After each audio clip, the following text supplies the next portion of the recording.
Friends, భద్రతా భావం గురించి మనం తెలుసుకున్నాం కదా.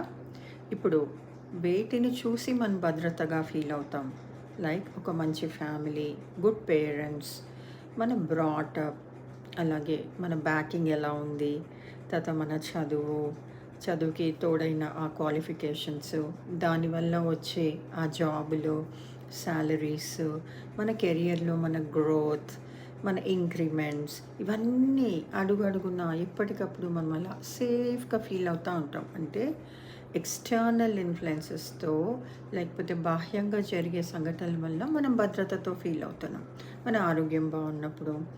అదే ఇది జస్ట్ రివర్స్ అయిందనుకోండి, మనం తట్టుకోలేం. You feel so unsafe. ఎందుకు? భయము అభద్రతా భావాన్ని కలిగిస్తుంది ఫ్రెండ్స్.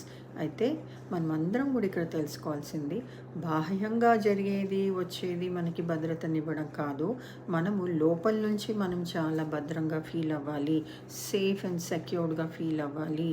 అంటే మనము మెంటలీ స్ట్రాంగ్ అవ్వాలి ఫ్రెండ్స్. ఇవాళ మెంటల్ హెల్త్ చాలా మేజర్ కన్సర్న్ అయిపోయింది across the globe. Anxiety, stress, depression, frustration, ఇంకా వాట్ నాట్, ఇవన్నీ కూడా మన చుట్టూతా ఉన్నాయి. కాబట్టి ఇది మనం తెలుసుకుంటే, కొంచెం మనము ఈ మొమెంట్లో ఉండగలిగితే, ఈ ప్రజెంట్లో ఉండగలిగితే, మనము కాన్ఫిడెంట్గా మన లైఫ్ని హ్యాండిల్ చేసుకోవడానికి అవుతుంది ఫ్రెండ్స్.